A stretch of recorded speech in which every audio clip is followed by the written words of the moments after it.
Al-Quran menjelaskan, pertama, may yattaqillaha yaj'al lahu makhraja. Barang siapa yang bertakwa kepada Allah Subhanahu wa taala, maka dia akan diberikan makhraja. Makhraja itu jalan keluar dari segala macam kesulitan. Jalan keluarnya ada saja. Menurut ukuran kemampuan dia tidak mungkin, mustahil, tidak bisa, mana mungkin. Tapi pada waktunya ada saja jalan keluarnya. Termasuk jenis yang yaj'al lahu makhraja.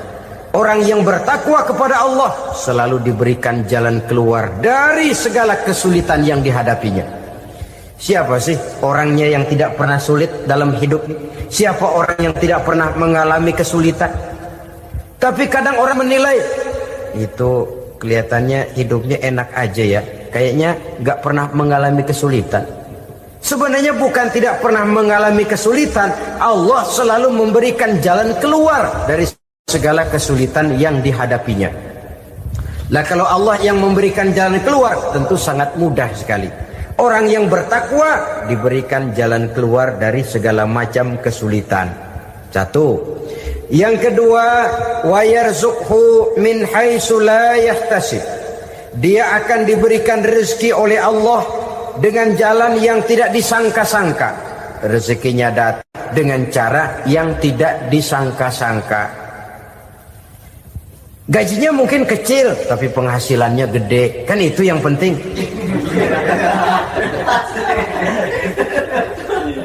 Gaji dan penghasilan kan lain tuh. Boleh jadi gaji kecil, asal penghasilan gede, kan nikmat hidup itu. Nah, penghasilan ini ada yang bisa kita perkirakan. Bisa kita perkirakan, misalnya gaji itu tadi.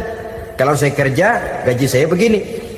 Ada rezeki yang masuk min haitsu la yahtasib. Tidak kita sangka-sangka, tidak kita duga-duga, tahu-tahu ada saja rezeki. Datang orang bawa persoalan yang mendatangkan hasil. Sebab rezeki, jodoh, maut memang seperti bayangan. Kita uber-uber dia lari, kita diem dia diem. Kan gemesin itu. Bayang-bayang itu begitu. Kita kejar, dia lari. Rezeki juga begitu. Kita diem, dia diem. Setengah mati yang namanya rezeki kita cari, kita uber. Ngobek sampai ratusan bohong kita kerjain. Tapi memang belum waktunya, ya sulit untuk tembus. Tapi kadang-kadang giliran kita nongkrong di rumah, datang orang bawain rezeki. Itulah yang namanya rezeki. Tapi ini untuk orang yang bertakwa. Kalau tidak punya kredibilitas takwa, jangan lalu pakai ayat ini. Diberikan Allah dengan rezeki dengan jalan yang tidak disangka. Kan ada ayatnya dah. Kita mah manteng aja di rumah dah. Ntar juga tuh rezeki datang.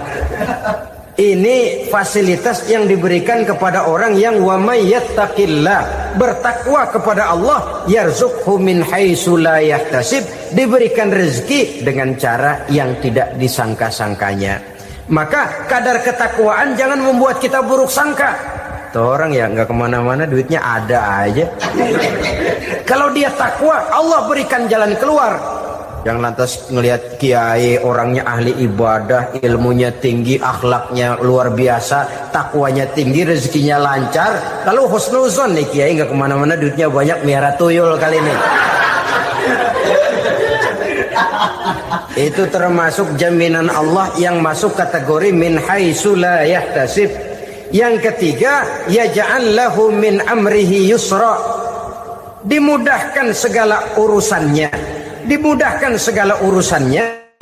Kemudian yang keempat, yukaffir anhu sayyiatihi wa yu'azzim lahu ajra, diampuni segala kesalahannya dan dibesarkan pahala kebaikan yang dikerjakannya.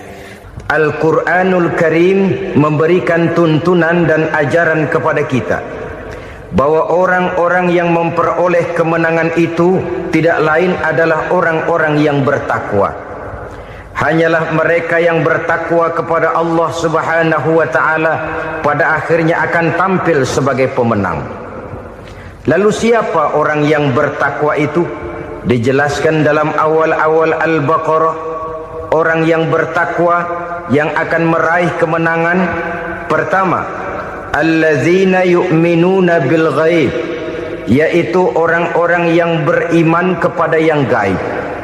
Percaya bahwa ada alam yang gaib, alam yang abstrak, alam yang tidak bisa dijangkau oleh salah satu daripada panca indera kita.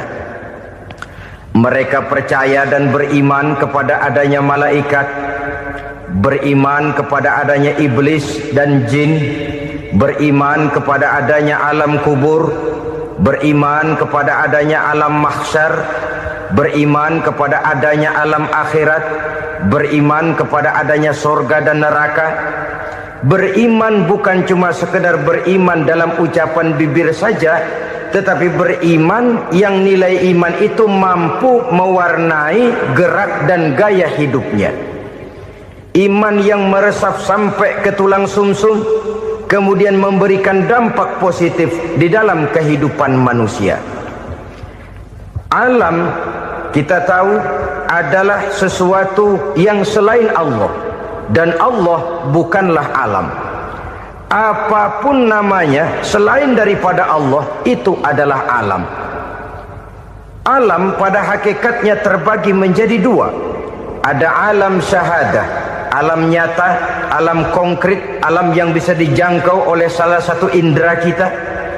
Kemudian ada alam ghaib, alam yang tidak bisa dijangkau oleh panca indera kita, alam metafisika, alam abstrak, alam yang wajib kita imani keberadaannya.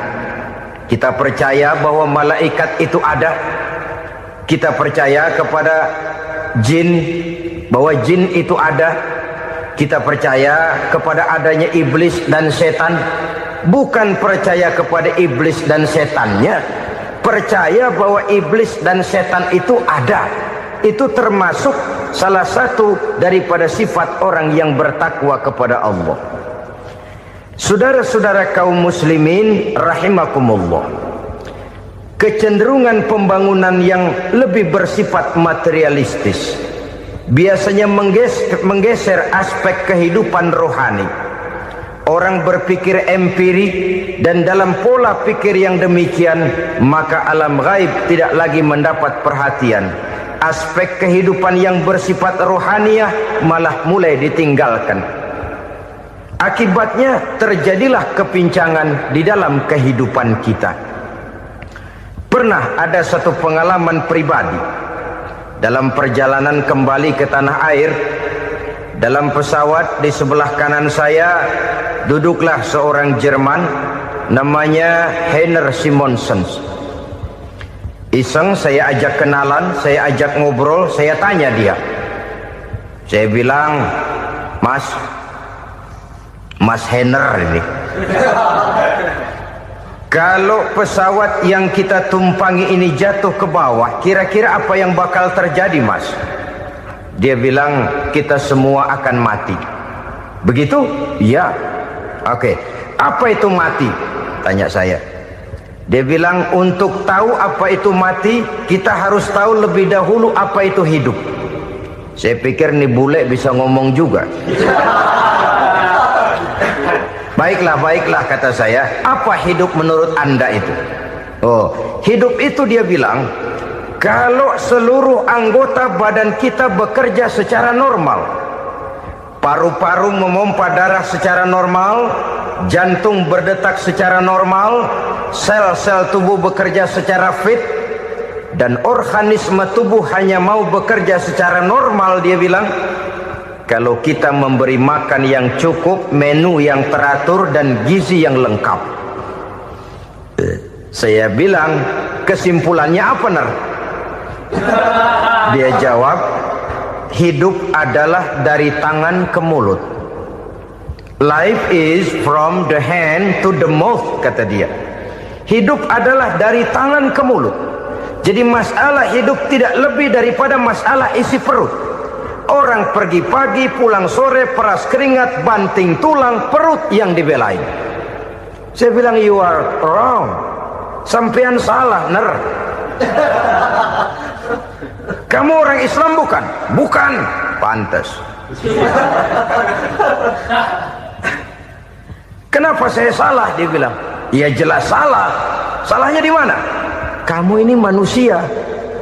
Kalau hidup cuma dari tangan ke mulut, saya bilang, kambing di kampung saya juga begitu pikirannya, Ner. Itu kambing di kampung saya, asal perutnya kenyang, sudah hidup dia. Perkara besok bagaimana, lusa prospeknya macam mana, bulan depan ada apa, kambing nggak pernah mikir. Di kampung saya kambing juga pikirannya begitu.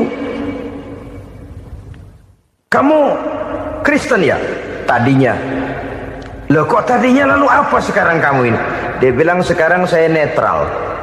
Saya tidak beragama, tapi saya percaya kepada Tuhan sebagai pencipta alam.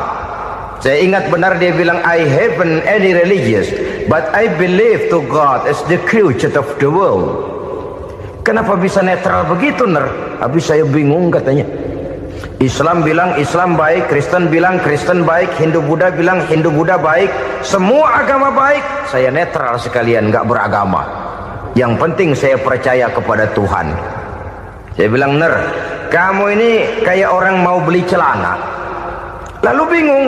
Yang satu bilang Levi's bagus, yang satu bilang Blue Jean hebat, yang satu bilang Wool England hebat. Celana ini hebat, celana itu bagus, celana ini hebat. Semua celana bagus, kamu bingung. Akhirnya netral, tidak pakai celana. Itu juga salah. Saya pikir-pikir, kemudian saya melihat bahwa dua pola berpikir Henner ini nampaknya sudah mulai menggejala di lingkungan masyarakat bangsa kita. Disadari atau tidak, secara jujur kita harus berkata, dua pola pemikiran Henner ini mulai berkembang di tengah masyarakat bangsa kita. Pertama, pola pikir materialisme. Hidup adalah dari tangan ke mulut. Masalah hidup tidak lebih masalah isi perut. Itu yang perlu dibela, dan disitulah arti kehidupan. Pergi pagi, pulang sore, peras keringat, banting tulang untuk mempertahankan perut. Kalau sudah kemari cara orang berpikir, maka buat apa percaya kepada yang gaib? Untuk apa sholat? Untuk apa puasa? Untuk apa zakat? Untuk apa menghadiri majelis taklim? Tanpa kepercayaan kepada yang gaib, hidup berjalan menurut alur empiris dan materialis. Kalau sudah ke sana cara orang berpikir, biasanya orang lalu cenderung menghalalkan segala cara. Hanyalah orang yang percaya bahwa akhirat ada. Hanyalah orang yang percaya bahwa alam kubur itu ada. Hanyalah orang yang percaya bahwa malaikat itu ada, hidupnya akan lebih terarah dan terkendali. Karena kepercayaan kepada yang gaib, yang merupakan fase daripada kehidupan setelah hidup yang sekarang ini, mewarnai gerak pribadi seseorang di dalam dia melakukan kegiatan hidupnya. Pola berpikir materialisme, disadari atau tidak, mulai menggejala di lingkungan masyarakat bangsa kita. Hidup tidak lebih dari urusan tangan ke mulut, mulut ke tangan, tangan ke mulut. Asal perut sudah kenyang, hiduplah sudah. Perkara bagaimana prospek hari yang akan datang, bagaimana akhirat, tidak jadi persoalan. Ini yang oleh Nabi diperingatkan, ad-dunya sijnul mu'min wa jannatul kafir. Dunia adalah penjara bagi orang beriman dan surga bagi orang kafir. Dulu di zaman Belanda hadis ini pernah disalah tafsirkan, disalah artikan, digunakan sebagai senjata untuk mengkebiri dan membuat impoten umat Islam. Sudahlah, umat Islam gak usah macam-macam, kata Belanda. Dunia ini kan penjara buat orang Islam, surga buat orang kafir. Di penjara jangan bertingkah.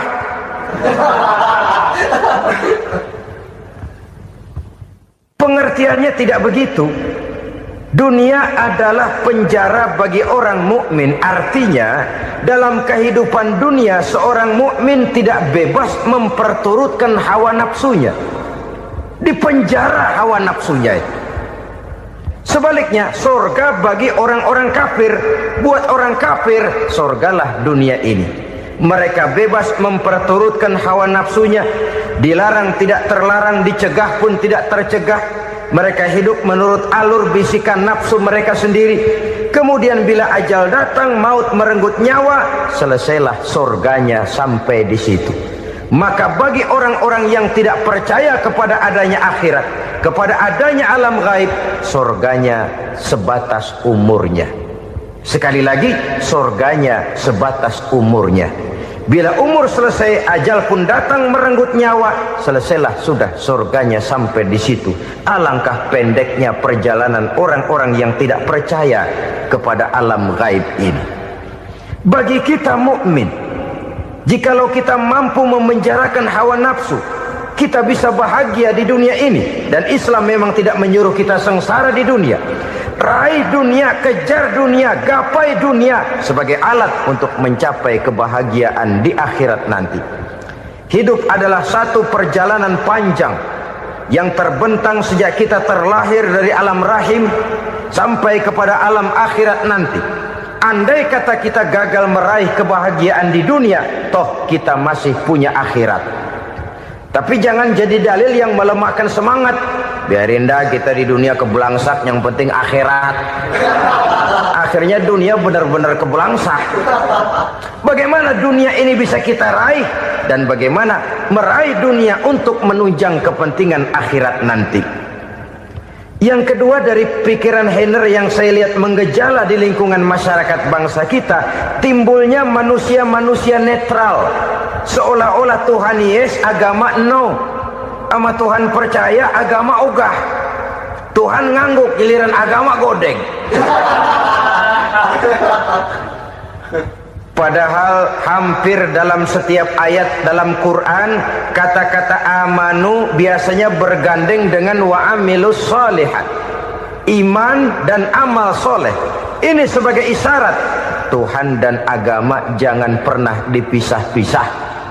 Apabila kita bertuhan, maka kita harus beragama. Apabila kita beragama, maka agama itu harus bersumberkan dari Tuhan yang kita imani itu. Tidak mungkin kita pisah, Tuhan yes, agama no. Sama Tuhan percaya tapi agama bikin sendiri. Sembayangnya cukup bengong 2 jam madep ngulon.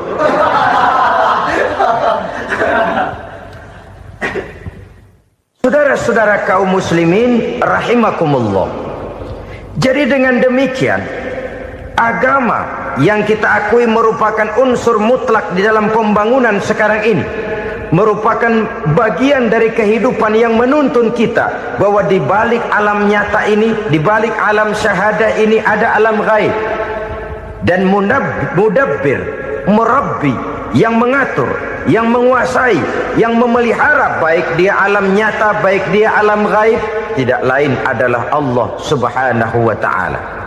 Di sana ada satu super power, satu maha kekuatan yang kita perlu bersandar kepadanya. Sebagai makhluk nyata yang hidup di alam nyata, berbuatlah secara nyata sebagaimana harusnya kita berbuat. Karena Islam jelas bukan agamanya orang pemalas. Islam jelas bukan agamanya orang yang mengajarkan setelah selesai sholat boleh duduk, nggelenggem ayam-ayam, ndelohom, menghitung bintang di langit sambil menunggu keajaiban. Tidak. Islam adalah agama yang mengajarkan apabila sholat sudah selesai kamu kerjakan, bertebaranlah di permukaan bumi, cari karunia Tuhanmu. Jangan hidup berpangku tangan menunggu keajaiban. Karena hidup bukan undian. Jangan berharap untung besar tanpa mau peras keringat.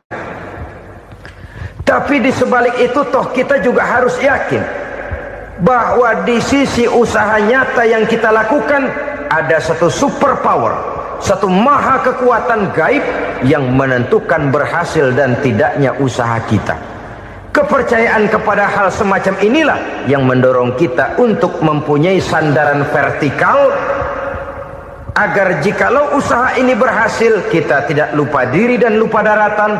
Jikalau usaha ini gagal, kita tidak putus asa dan buruk sangka, tidak cupik pandangan dan sempit hati, tapi mampu melihat persoalan dengan kacamata putih sambil husnuzon kepada Allah Subhanahu wa ta'ala. Kita percaya malaikat itu ada yang namanya Raqib dan Atid, mengawasi gerak hidup kita sampai kepada gerak hati kita. Ini memberikan sugesti agar kita berhati-hati, tidak sejengkal tanah pun kita bisa berlindung dari pengawasan rakib dan atid. Ada munkar nakir yang akan menyoal kita di alam kubur. Ada malaikat Malik, penjaga neraka. Ada malaikat Ridwan yang menjaga surga. Kita percaya kepada adanya jin, kita percaya kepada adanya setan, iblis. Percaya kepada adanya, bukan mempercayai si setan, si iblis lalu menjadikannya sebagai teman. Tidak. Percaya bahwa mereka itu ada dan merupakan makhluk Allah yang gaib yang diciptakan Allah Azza wa Jalla. Kepercayaan kepada alam gaib memberikan motivasi terhadap gerak lahir manusia, sehingga dengan motivasi kepercayaan kepada yang gaib, gerak lahir jadi lebih terarah, jadi lebih terpelihara. Pernah seseorang bertanya, "Pak, apakah adanya akhirat bisa dibuktikan secara ilmiah?" Saya bilang tidak bisa, tidak bisa. Kenapa? Karena yang berangkat nggak pernah pulang kembali lagi. Kalau dia pulang kemari bisa kita tanya bagaimana enak di sono. Cuma secara moral saya katakan, lebih beruntung orang yang percaya kepada akhirat daripada yang tidak. Sekarang saudara percaya akhirat ada, lalu saudara baik-baik di dunia, sholat, puasa, zakat, menolong orang lain, menebarkan kebajikan. Saudara mati, andai kata akhirat tidak ada, toh dalam hidup saudara sudah berbuat baik, paling tidak nama saudara akan dikenang sebagai orang baik. Sebaliknya, saudara percaya, kata saya, bahwa akhirat tidak ada, lalu hidup semau-maunya, tenggelam dalam maksiat dan munkarat, menentang Allah, tidak mau ruku dan sujud, lalu saudara mati, kemudian akhirat ada, ayo mau apa? Bekal tidak punya. Jadi secara moral lebih beruntung orang yang percaya kepada adanya akhirat daripada yang tidak percaya.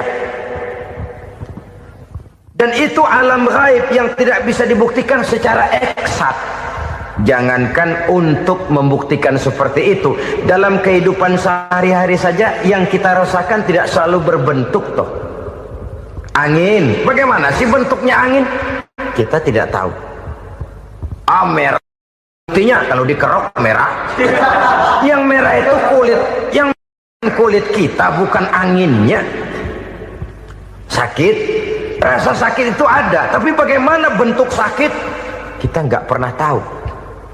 Kalau kita makan cabai pedas, bagaimana bentuk pedas itu tidak ada, tapi rasa ada.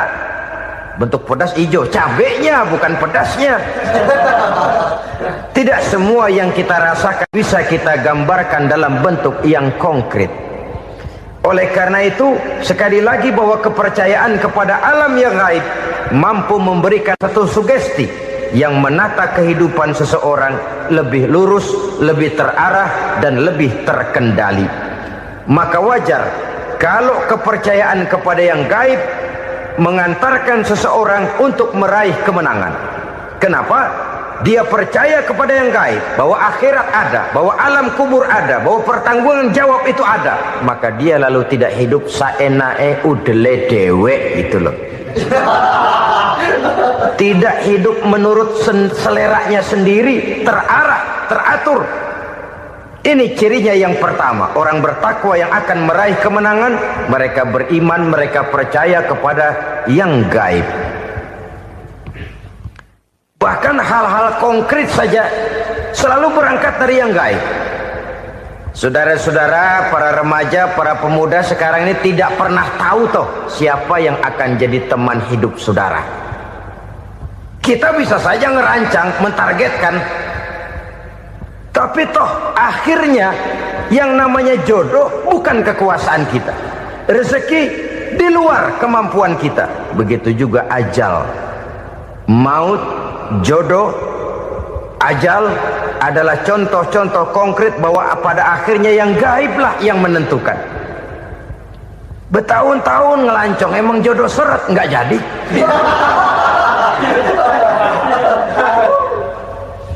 begitu kenal baru setengah malam nginep ditangkap hansip.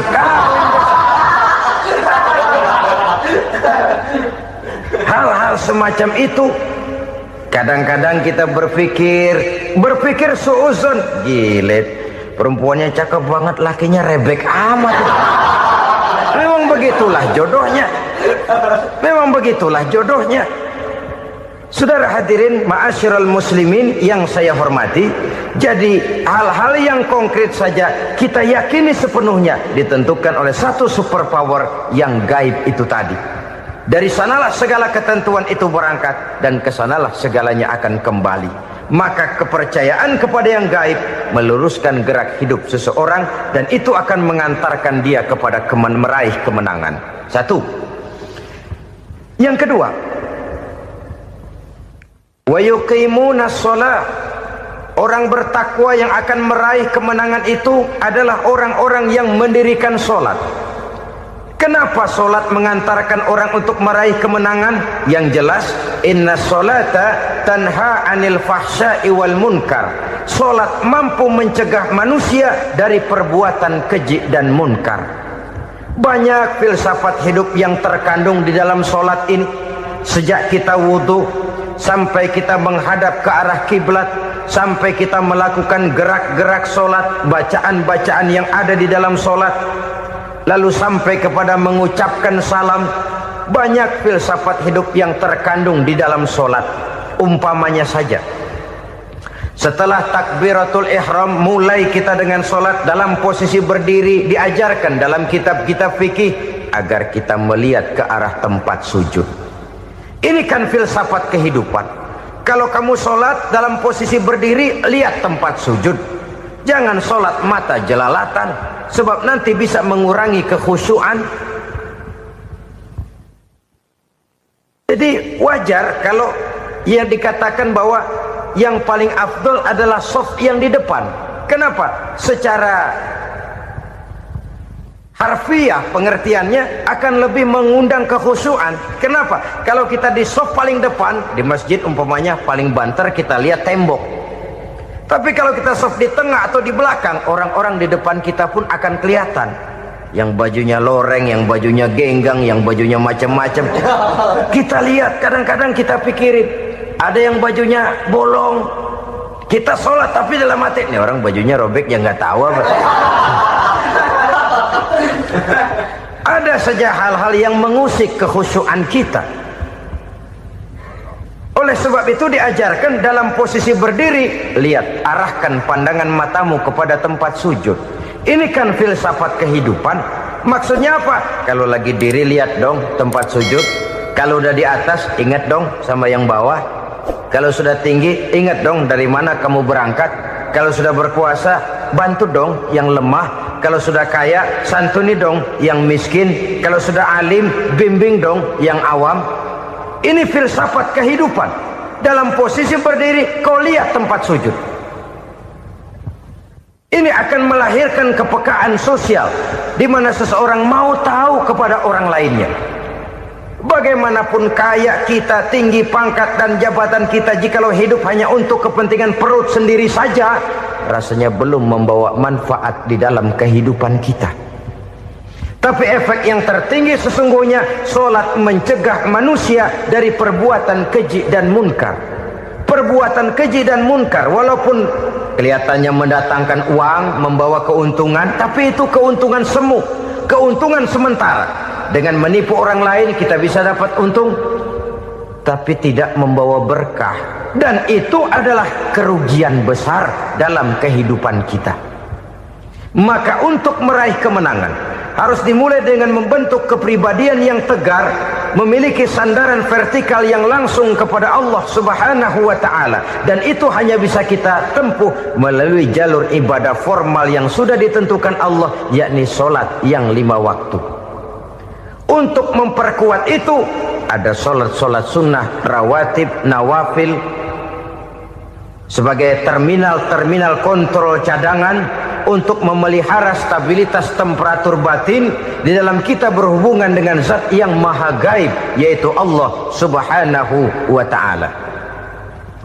Orang sering bertanya, Pak, itu tetangga saya nggak sholat, duitnya nggak habis-habis Pak. Nggak sholat tapi mobilnya tambah terus. Nggak sholat tapi usahanya makin maju.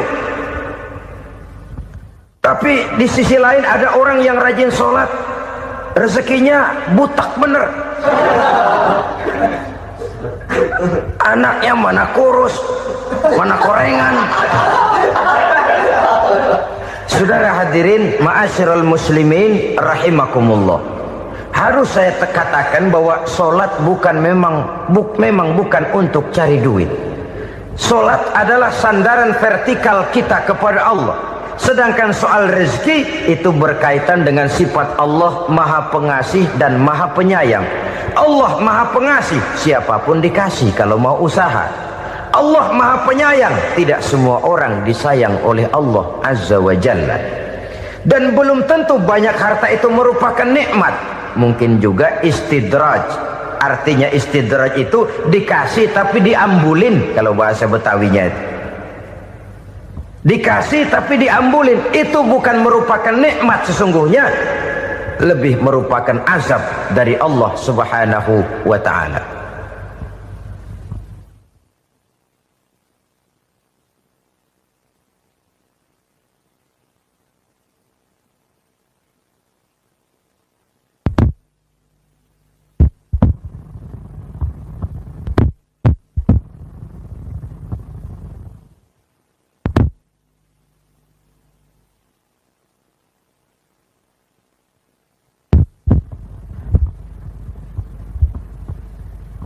Agama mempunyai sistem sholat, dan kita umat Islam telah dituntun oleh Allah Subhanahu wa ta'ala yang wajibnya 5 kali dalam sehari semalam mendirikan sholat, dan itu tentu berada dalam jangkauan kemampuan manusia.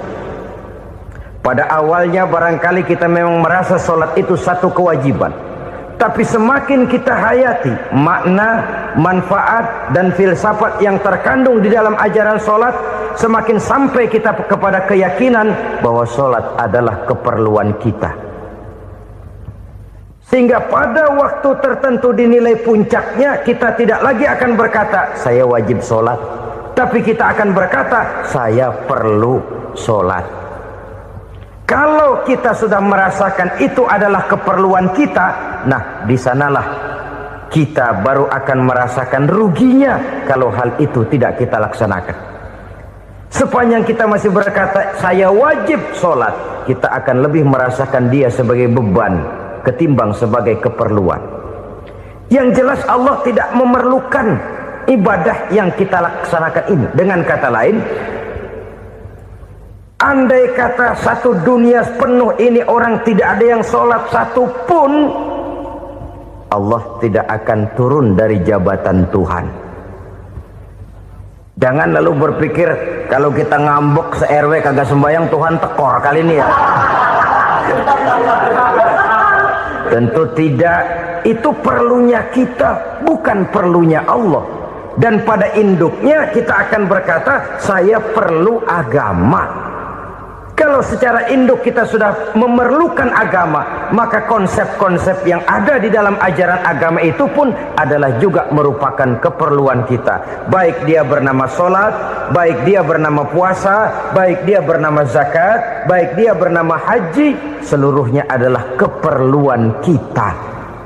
Dan sesuatu yang kita perlukan apabila tidak kita laksanakan akan melahirkan kerugian di dalam kehidupan. Jangan heran kalau kita membaca riwayat perjalanan hidup para salafus soleh, orang-orang soleh. Ada yang tahajud sampai 100 rakaat, ada yang sholat malam kakinya sampai bengkak. Kita sekalinya bengkak biri-biri. Ada yang sholat membaca surah dalam Al-Quran sampai khotam Quran. Kok mau? Mereka sudah merasakan itu keperluan. Itu saja soalnya. Satu saat pun jikalau kita merasa bahwa itu keperluan saya, kita pun akan melaksanakan seperti itu. Keperluan saya dalam kehidupan. Inilah yang kedua. Yang ketiga, orang bertakwa yang akan meraih kemenangan itu wa mimma razaqnahum yunfikun. Mereka membelanjakan sebagian daripada rezeki yang diberikan Allah kepada mereka. Mereka infakkan di jalan Allah. Ada satu dialog menarik. Satu hari seorang anak muda bertemu dengan seorang kakek-kakek yang sudah dikenalnya baik. Bertanyalah anak muda ini, "Kek, umur kakek berapa tahun?" 15 tahun, kata si kakek. "Anak kakek berapa orang?" 1. "Harta kakek berapa banyak?" 15 juta. Si anak muda ini bengong, lalu protes, "Kok kakek bohongin saya?" "Kenapa?"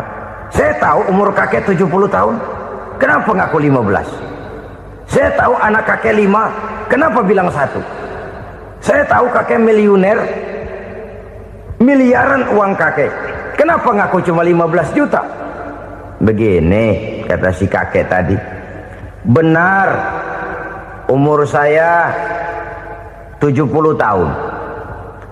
Tapi dari umur yang 70 tahun itu baru 15 tahun terakhir ini saya merasakan ibadah kepada Allah. Meninggalkan maksiat, jauh dari segala macam munkarat. Maka yang 15 tahun inilah yang benar-benar saya rasakan sebagai umur saya. Benar anak saya 5, tapi yang 4 susah diatur. Cuman 1 rasanya nih yang bakal jadi si buah hati, belahan jantung, pelanjut cerita penerus sejarah.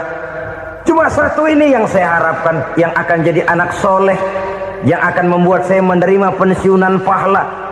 Kalau yang 4 apek dah, nggak ada harapan. Yang 1 nyekek botol mulu." "Oh begitu." "Iya. Lalu kenapa kakek bilang harta kakek cuma 15 juta padahal saya tahu kakek uangnya miliaran, depositonya banyak?" "Ya karena 15 juta itulah yang saya ingat yang pernah saya belanjakan di jalan Allah. Saya merasa itulah harta saya yang sebenarnya. Yang miliaran yang saya simpan di bank kelak kalau satu saat saya mati akan jadi rebutan di antara anak-anak saya. Iya kalau anak saya soleh kayak yang 1 ini. Kalau yang 4 tadi udah tulen dia bakal berantem dah berebut tuh." Jadi 15 juta yang saya belanjakan di jalan Allah inilah yang saya merasakan benar-benar harta saya yang sesungguhnya. Dialog ini patut menjadi bahan renungan kita bersama. Diberikan kita umur 40, 50, 60, 70, 80. Berapa tahun dari umur yang diberikan itu yang jalan mulus, yang kita gunakan untuk melaksanakan ibadah. Banyak harta kita simpan di bank, di lemari, di dompet, di tas. Tapi berapa yang sudah kita depositokan di jalan Allah yang akan menemani kita di hari kita kembali nanti? Maka orang bertakwa yang akan meraih kemenangan, wa mimma razaqnahum yunfikun, mereka membelanjakan sebagian dari rezeki yang diberikan Allah di jalan Allah Subhanahu wa ta'ala. Ma'asyiral muslimin rahimakumullah. Zahirnya memang kita memberikan kepada orang lain, tapi hakikatnya kita menyimpan untuk diri kita sendiri. Kita memberikan kepada yatim piatu 25.000. Zahirnya kita memberikan si yatim, hakikatnya kan kita cuma nyimpan. Saya berikan, titip kepadamu, ini untuk saya di akhirat. Kau boleh belikan baju, kau boleh belikan untukmu makan, kau boleh bayarkan sekolahmu. Ini untuk saya. Hakikatnya kita nyumbang masjid 1 juta, zahirnya kita berikan kepada panitia masjid, tapi hakikatnya kan cuma titip 1 juta ya untuk saya di alam kubur nanti. Silakan kau boleh belikan semen, ini uang, belikan besi, belikan pasir.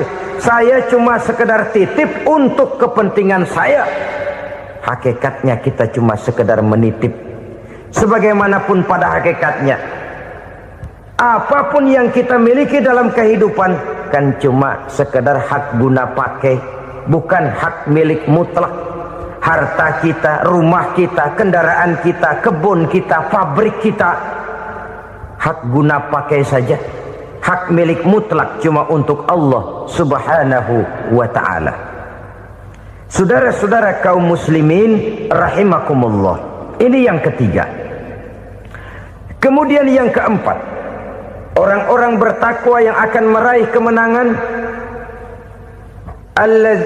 allazina yu'minuna bima unzila ilaika, mereka yang beriman, mereka yang percaya kepada apa yang telah diturunkan kepadamu Muhammad, ay Al-Quran, yakni Al-Quranul Karim.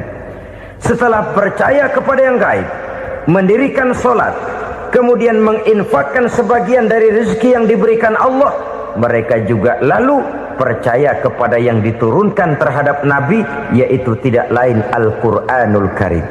Sekali lagi di sini, percaya bukan hanya sekedar percaya saja, tetapi percaya lalu menjadikan Al-Quran itu sebagai pedoman hidup. Sebab memang Al-Quran itu adalah GBHM, garis-garis besar haluan muslim. Apa yang harus kita lakukan, apa yang harus tidak kita lakukan, bagaimana mestinya kita bertingkah laku dan berbuat, seluruhnya tercantum di dalam Al-Quranul Karim. Itu sebabnya ketika satu hari Aisyah ditanya bagaimana akhlak Rasul, beliau menjawab, kana Rasulullah sallallahu alaihi wasallam khuluquhul Quran. Akhlak daripada Rasulullah tidak lain adalah Al-Quran. Jawaban simpel ini memberikan gambaran bahwa keseluruhan daripada konsepsi Quran sudah diterjemahkan dalam kehidupan Rasulullah sallallahu alaihi wasallam. Karena kita tahu akhlak adalah keseluruhan dari gerak hidup manusia. Sejak ia berpribadi, berumah tangga, bertetangga, bermasyarakat, sampai kepada berbangsa dan bernegara, Al-Quran tetap memberikan sentuhan nilainya. Oleh karenanya, orang-orang yang bertakwa adalah orang-orang yang menjadikan Al-Quran sebagai pedoman dalam kehidupannya. Dan kita yakini Al-Quran diturunkan kepada Nabi Muhammad bukan merupakan produk Nabi Muhammad. Isi dan redaksinya langsung dari Allah Subhanahu wa ta'ala. Kemudian cirinya yang kelima, orang bertakwa yang akan meraih kemenangan itu, wa ma unzila min qablika. Tidak hanya sekedar percaya kepada yang diturunkan terhadap Nabi Muhammad, yaitu Al-Quran, mereka juga percaya kepada apa yang pernah diturunkan kepada para nabi, kepada para rasul sebelum Nabi Muhammad. Percaya kepada adanya suhuf, percaya kepada adanya Taurat, percaya kepada adanya Injil, percaya bahwa Allah dahulunya sudah menurunkan Taurat kepada Musa, percaya bahwa Allah sudah menurunkan Injil kepada Isa, percaya Injil ada, Taurat ada, diturunkan Allah untuk Isa dan Musa, tetapi tidak wajib mengamalkannya karena kita sudah diberikan Al-Quranul Karim. Ini yang perlu saya garis bawahi. Kita percaya Allah telah menurunkan Injil dahulu kepada Isa. Kita percaya bahwa Allah telah menurunkan Taurat dahulunya kepada Nabi Musa. Kadang-kadang ini dijadikan dalih, dikacaukan pengertiannya. Quran saja mengajarkan bahwa orang yang bertakwa harus percaya kepada Injil, maka pakailah Injil. Apalagi kalau ayat sebelumnya ditilap, dihapus, dihilangkan, Injilnya yang ditekankan, maka akan terjadilah penekanan yang salah arah. Karena salah arah akhirnya bisa merusak dan menghancurkan akidah. Ketika Rasul suatu saat pernah ditanya orang, "Ya Rasul, bagaimana sikap kita sebagai muslim terhadap Injil yang ada sekarang?" Beliau menjawab, "La tukadzibuhu jami'an wa la tusaddiquhu jami'an." Jangan didustakan seluruhnya, jangan juga dibenarkan semuanya. Artinya, ini sudah merupakan gambaran dari Rasul bahwa dalam Injil yang ada sekarang masih ada ajaran-ajaran tauhid yang dibawa oleh Nabi Isa dan diajarkan kepada umatnya. Tapi juga dalam Injil yang sekarang ini sudah terkena intervensi dan investasi manusiawi. Karena itu Rasul menyimpulkan, la tukadzibuhu jami'an wala tusaddiquhu jami'an, jangan didustakan semua, jangan dibenarkan seluruhnya. Kita memang percaya Allah telah menurunkan Injil kepada Nabi Isa dulu, tapi kita tidak wajib mengamalkan Injil. Kita percaya Allah telah menurunkan Taurat kepada Nabi Musa, tapi kita tidak wajib mengamalkan kitab ajaran Taurat. Yang wajib kita percayai dan kita amalkan hanyalah Al-Quranul Karim. Kenapa? Oleh karena baik yang ada di dalam Taurat, baik yang ada di dalam Injil, tentu tercakup di dalam Al-Quran sebagai kitab terakhir yang diturunkan oleh Allah Subhanahu wa Ta'ala. Dan itu wajar. Kalau seorang pejabat mau mengeluarkan satu keputusan baru, tentu dia harus meninjau keputusan-keputusan lama. Andai kata dianggap tidak berlaku, dianggap tidak relevan lagi, maka keputusan-keputusan lama itu tentu sudah dianggap tidak berlaku. Sebagian daripada aturan-aturan dalam keputusan lama yang masih dianggap relevan tercantum dalam keputusan baru yang wajib diamalkan. Begitulah hubungannya antara Al-Quran, Taurat, Zabur, dan Injil. 4 kitab samawi yang diturunkan Allah masing-masing kepada Zabur untuk Nabi Daud, Taurat untuk Nabi Musa, dan Injil untuk Nabi Isa alaihi wassalatu wassalam. Ketiga-tiga kitab itu kita percayai adanya. Kita yakini Allah telah menurunkan Zabur, Taurat, dan Injil, tapi kita tidak wajib mengamalkannya. Yang wajib kita mengamalkannya sekarang ini tidak lain hanyalah Al-Quranul Karim saja, karena ia mencakup apa yang ada di dalam Zabur, apa yang ada di dalam Taurat, dan apa yang ada di dalam Injil. Keotentikannya bisa dipertanggungjawabkan. Ya, tapi kan Nabi Muhammad sudah mati 14 abad yang lalu, dan di zaman beliau Al-Quran kan belum dikodifikasikan, belum ditulis. Bagaimana keotentikannya bisa dipertanggungjawabkan? Mudah saja. Allah berjanji, inna nahnu nazzalna dzikra wa inna lahu lahafizun. Kami yang menurunkan Al-Quran dan kami yang akan menjaga dan memeliharanya.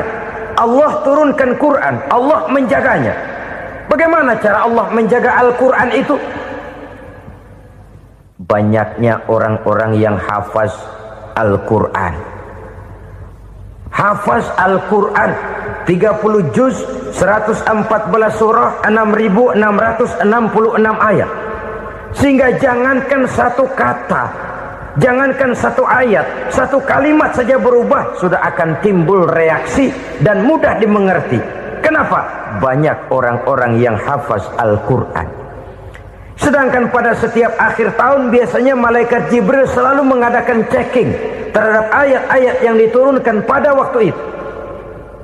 Di zaman Nabi sendiri sudah ada usaha kodifikasi. Dan yang lebih luar biasa lagi, sampai hari ini tidak seorang pun mampu membuat satu ayat saja semacam Al-Quran. Ke bahasa manapun dia diterjemahkan, naskah aslinya tetap ikut, rujukan dasarnya tetap ada. Berdasarkan itu, maka tidak mungkin terjadi penyelewengan terhadap atau pemalsuan terhadap ayat-ayat Al-Quranul Karim. Kesuciannya, keotentikannya, kemurniannya bisa dipertanggungjawabkan. Ma'asyiral muslimin rahimakumullah.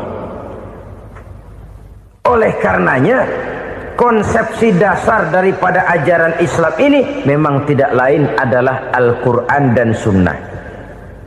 Isi daripada agama Islam yang merupakan iman, Islam, dan ihsan, konsepsi dasarnya tidak lain adalah Al-Quran dan Sunnah Rasulullah Sallallahu Alaihi Wasallam. Maka yang kita perlukan sekarang ini adalah terjemahan Al-Quran di dalam kehidupan kita. Dengan demikian, maka gaya kehidupan yang lebih Qurani itulah yang kita dambakan. Kita perlu memang terjemahan Quran dalam bahasa Inggris, dalam bahasa Belanda, dalam bahasa Jepang, tapi yang lebih kita perlukan adalah terjemahan Quran di dalam kehidupan kita. Konsekuen, tidak memanipulasi, ringan sama kita jinjing, berat sama kita pikul. Jangan kalau lempengan ayat Quran tuh kira-kira enak diamalin, keras teriakan kita. Giliran kira-kira ayat Quran itu mukul kepala kita sendiri, diam kita. Itu ciri yang pernah disindir Allah dalam awal-awal Baqarah juga itu. Ciri beragamanya orang yang munafik. Kullama adha'a lahum masyawfih, kata Allah. Wa iza azlama alaihim qamu. Apabila terang mereka jalan, apabila gelap mereka berhenti. Artinya kalau kira-kira di Islam nguntungin, rame-rame pada teriak Islam. Tapi ketika diminta untuk berjuang, ketika dituntut untuk berkorban, rame-rame mengundurkan diri. Nasib agama tidak ubahnya seperti daun pisang yang dikait orang di tepi jalan lantaran tak berpayung di ketika hari hujan. Manakala hujan usailah sudah, daun itu pun dicampakkan di tepi jalan, diinjak pula orang nan lalu. Artinya orang menjadikan agama cuma sebagai lipstick, decoration only, tidak konsekuen. Hanya pada saat-saat kelihatannya Islam membawa keuntungan, rame-rame orang teriak-teriak tentang Islam.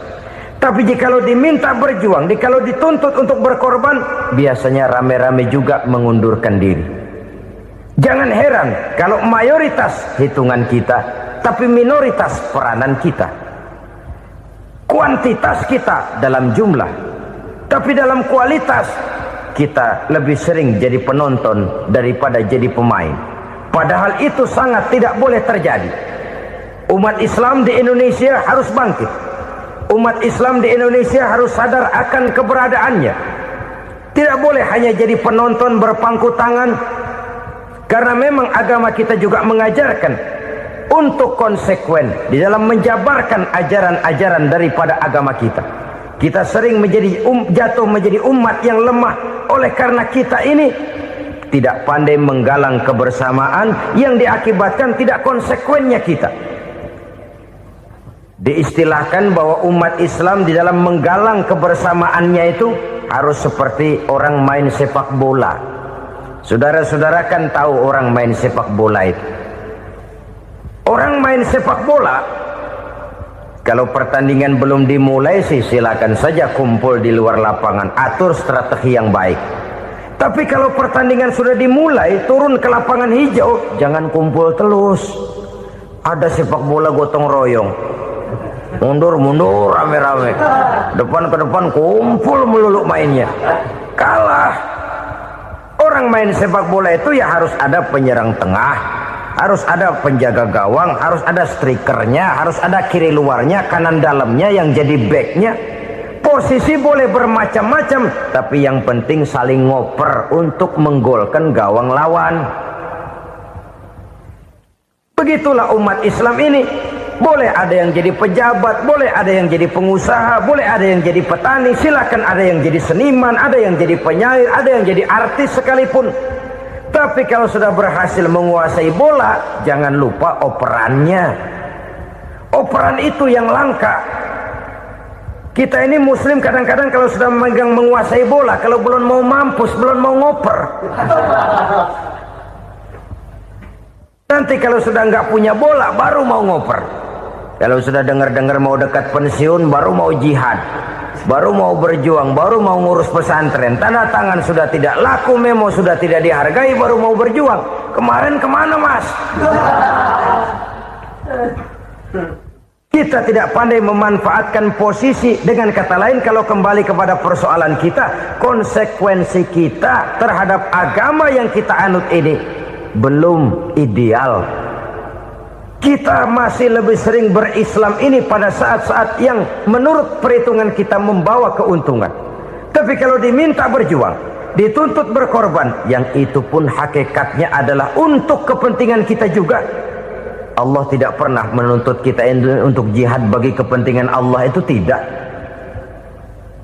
Berjuang menegakkan agama Allah, apakah untuk kepentingan Allah? Tidak. Untuk kepentingan kita. Sebab nilai-nilai jihad itu pada akhirnya akan membawa kita kepada satu kebahagiaan. Setidaknya kalau tidak di dunia, tentu di akhirat sebagai syahid. Oleh karena itu, pada bagian akhir ini saya ingin mengajak, marilah kita konsekuen.